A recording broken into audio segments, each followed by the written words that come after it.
तो मूवी की शुरुआत होती है एक बिजनेसमैन निक से, जो अपनी वाइफ हेलन, साथ ही उनके दो बेटे ब्रैंडन और लूकस के साथ एक अच्छी जिंदगी जी रहा था।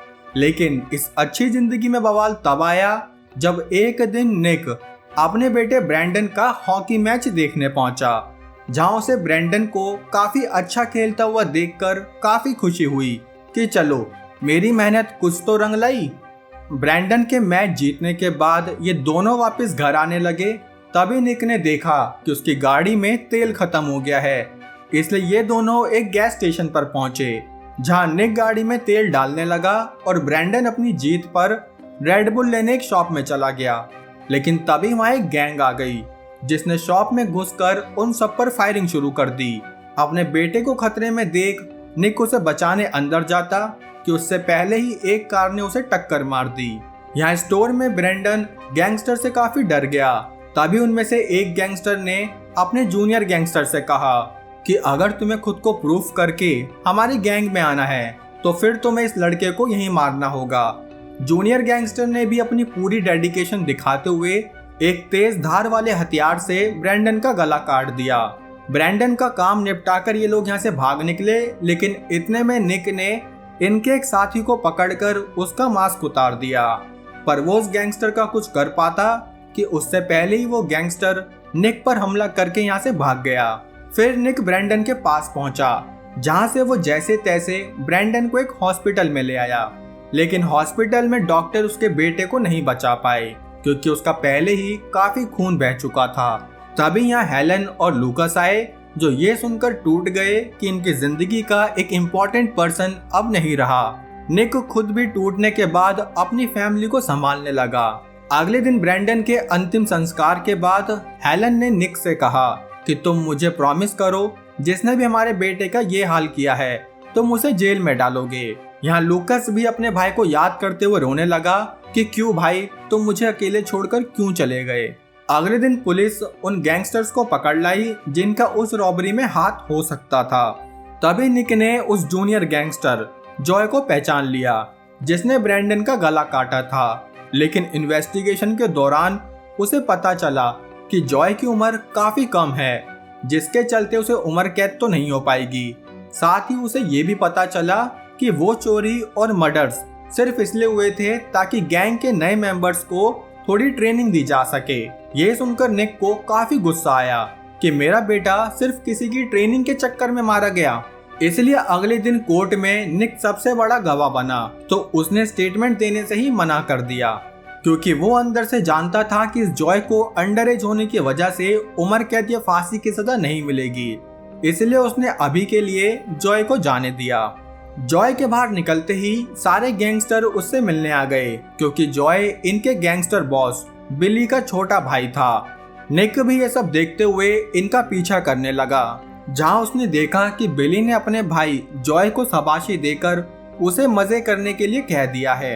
ये सब देखकर निक का खून खोल गया कि कैसे मेरे बेटे का कातिल खुलेआम घूम रहा है। इसलिए वो यहाँ से अपने घर पहुंचा, जहां उसने ऐसा कुछ ढूंढना शुरू किया जिससे वो जॉय को खत्म कर सके। तभी यहाँ उसका बेटा पहुंच गया, जिससे एक चाकू छुपाते हुए निक यहाँ से सीधा जॉय के अड्डे पर पहुंचा। वहां पहुंचकर भी वो यही सोच रहा था कि मुझे ये करना है या नहीं, पर तभी उसने अपना मन बनाकर जॉय से फाइट शुरू कर दी, जिसका अंतिम रिजल्ट ये आया कि उसने जॉय को मार दिया। लेकिन उसे मार के वो खुद शॉक में चला गया कि आखिर मैंने ये क्यों किया। अब यहाँ से वो डरते हुए अपने घर पहुंचा, जहाँ उसका घायल हाथ देखकर हेलन पूछने लगी कि क्या हुआ निक। लेकिन निक ने उन्हें एक बहाना बनाकर नहाने चला गया। नहाते हुए भी वो रोने लगा, क्योंकि वो जानता था कि ऐसा करने के बाद भी वो अपने बेटे को वापस नहीं ला सकता। अपने पति को ऐसा रोता हुआ देखकर हेलन उसे संभालने लगी। अगले दिन बिली को एक बॉडी नाम के गैंगस्टर ने बताया कि कल रात किसी सूट बूट में आए एक आदमी ने जॉय को मार दिया। ये सुनकर बिली तुरंत समझ गया कि ये काम उस बिजनेसमैन का होगा जिसके बेटे को जॉय ने टपकाया था। इसलिए उसने एक दूसरे गैंगस्टर हैको को ये काम दिया कि तुम निक को अपने गन पर पिक करो। या निक अपना काम करके ऑफिस से बाहर निकला ही था कि तभी उसने नोटिस किया कि जैसे कोई उसका पीछा कर रहा हो।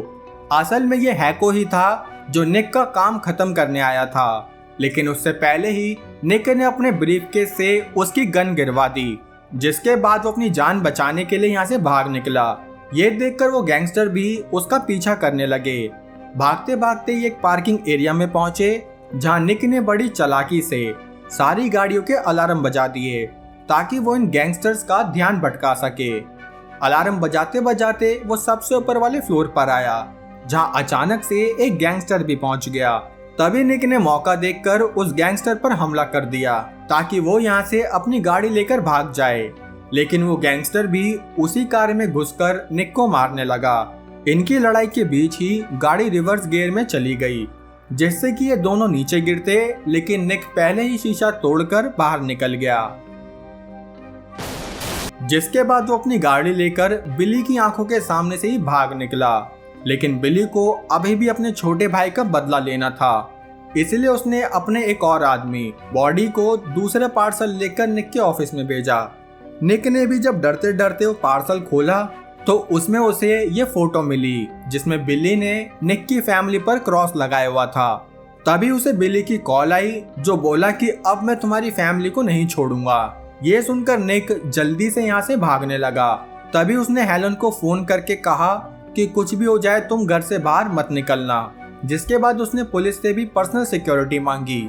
अब घर जाकर उसने सारे खिड़की दरवाजे बंद कर दिए कि तभी उसके घर एक डिटेक्टिव आई, जो निक को सुनाने लगी कि तुमने ही उस गैंग से पंगा लेकर अपनी जान खतरे में डाल ली है, फिर भी मैं तुम्हारे घर के बाहर कुछ ऑफिसर्स की ड्यूटी लगा रही हूँ। रात को निक अपने घर के दरवाजे खिड़की चेक करने लगा कि तभी उसने देखा कि किसी ने उन सभी पुलिस ऑफिसर्स को मार दिया है। जिसके बाद बिली अपने गैंगस्टर्स को लेकर निक के घर में घुस गया, जहां उसने हेलन और लूकस को ढूंढते ही उन्हें निक के सामने मार दिया। जिसके बाद बिली निक पर भी शूट करके यहाँ से चला गया, क्योंकि उसे लगा कि निक अब मर चुका है। लेकिन निक बिली की वो गोली झेल गया, क्योंकि उस गोली ने उसकी बॉडी के किसी ऑर्गन को डैमेज नहीं किया था। लूकस भी उस हमले से बच तो गया, लेकिन हैवी इंजरी के चलते वो कोमा में चला गया, और हेलन कोमा में नहीं बल्कि सीधा ऊपर चली गई।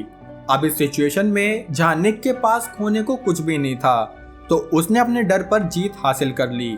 जिसके बाद वो यहाँ से सीधा अपने घर पहुंचा, जहां उसने बिली और बाकी गैंगस्टर से बदला लेने का प्लान बना लिया। इसलिए वो अपने कपड़े बदलकर बैंक पहुंचा, जहां उसने अपने सारे पैसे निकाल लिए। अब निक ने बिली पर नजर रखनी शुरू कर दी। तभी वो एक बार में पहुंचा, जहां उसने बारटेंडर से ये जानने की कोशिश करी कि बिली कहाँ मिलेगा, लेकिन बारटेंडर ने उसे कुछ नहीं बताया। तब निक उस बारटेंडर को धोने लगा कि जल्दी बता बिली कहाँ मिलेगा, लेकिन पिटाई से भी काम ना बनने के बाद निक ने उसे थोड़े पैसे दिए कि अब तो बता दे। तब फाइनली निक को पता चल गया कि बिली कहाँ मिलेगा। साथ ही उसने ये भी पता कर लिया कि वो अपने लिए कोई वेपन कहाँ से खरीद सकता है। बारटेंडर ने निक को एक गैंगस्टर बॉन का पता बताया, जो कि वेपन डीलिंग भी करता था। निक जल्दी से बॉन के पास पहुंचा, जहां उसने बॉन से कुछ हथियार मांगे, लेकिन बॉन ने उसे कुछ भी देने से साफ मना कर दिया। तब निक ने उसे अपने पैसों की गर्मी दिखाई, जिसे देखते ही बॉन ने निक को एक से एक खतरनाक हथियार दिखाने शुरू कर दिए। अब निक अपना असला बारूद लेकर यहाँ से जाने लगा। तभी बॉन बोला कि मैं जानता हूँ तुम कौन हो, और मैं बता दूं कि बिली और जोए दोनों मेरे ही बेटे हैं। यह सुनकर निक हिल गया कि कैसे एक बाप अपने खुद के बेटों को मारने के लिए गन्स बेच रहा है, लेकिन असल में बॉन खून के बदले खून में विश्वास करने वाला गैंगस्टर था। निक उसकी बात सुनकर अपने घर पहुंचा, जहां उसने इन हथियारों को चलाने की प्रैक्टिस शुरू कर दी। यहाँ तक कि उसने अपने बाल भी उड़ा दिए कि कहीं कोई अपशगुन ना हो जाए। अब अपनी सारी तैयारी करने के बाद वो बिली के बेस कैंप पर पहुंचा, जहां गैंगस्टर दारू के नशे में लगा हुआ था। तभी निक ने उस पर शूट करके कहा कि जल्दी से यहाँ बिली को बुलाओ।